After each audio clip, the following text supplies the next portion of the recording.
Greetings, everybody. It's December 26th, and we improved the lighting on our project this winter. It's one of these garage lights, LEDs, and I would certainly recommend one. Works like a darn. Adds a lot of more light to the situation. So what we're going to do today is replace shocks, and we're going to take this old shock off this passenger side on the front, and a very simple process to do. What we're looking at is essentially simple things. Just a little cotter pin here. You bend out, pull that cotter pin out at the top.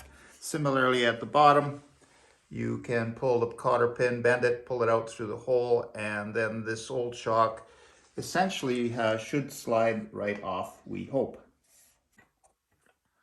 All right, so we gotta take this out, bend it like that.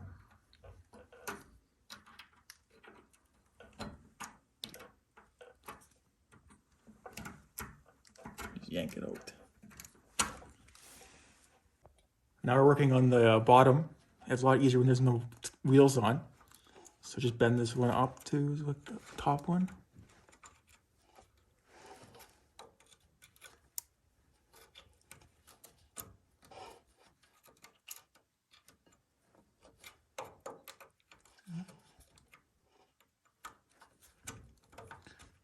Just pop it off with this big flathead screwdriver. There's lots of paint in our situation here, so not that easy.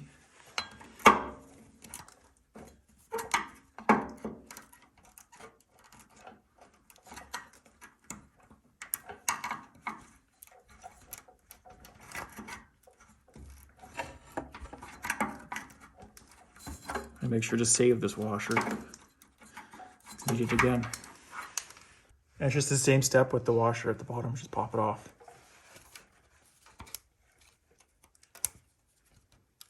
We're using a ratchet strap here to compress the leaf springs.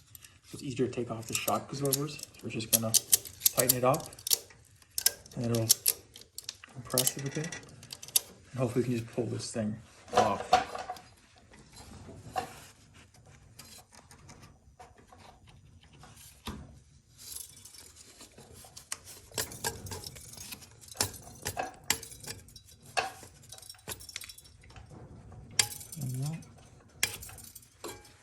Just make sure you clean up these pins right here. You have to get the paint off and make sure it's clean so the shock slides on easily.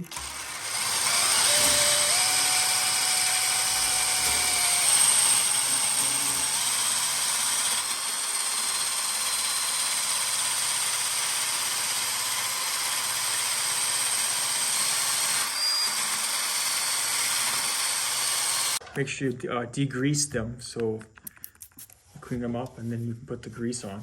So the new shock absorbers slide on pretty easy. Just use some standard grease. Just a light coat around. I do the same thing for the bottom. So my trick to put the shocks on is to pre-compress them a little bit. Then you put the bottom one on.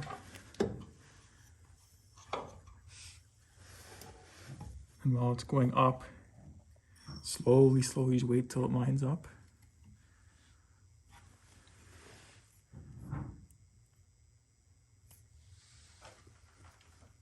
Push it on.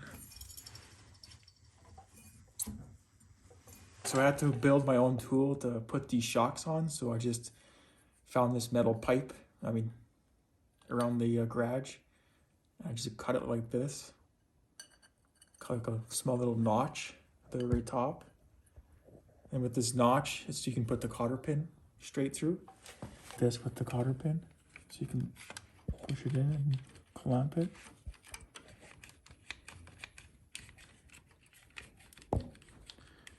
And that compresses the bushings enough so you can put this cotter pin in, and then release it and the cotter pin's in. Just have to now bend it up Got the top one set up as well. Had to make a little smaller bracket, custom one so it would fit. Now I just slide the cotter pin in the hole. And there we go.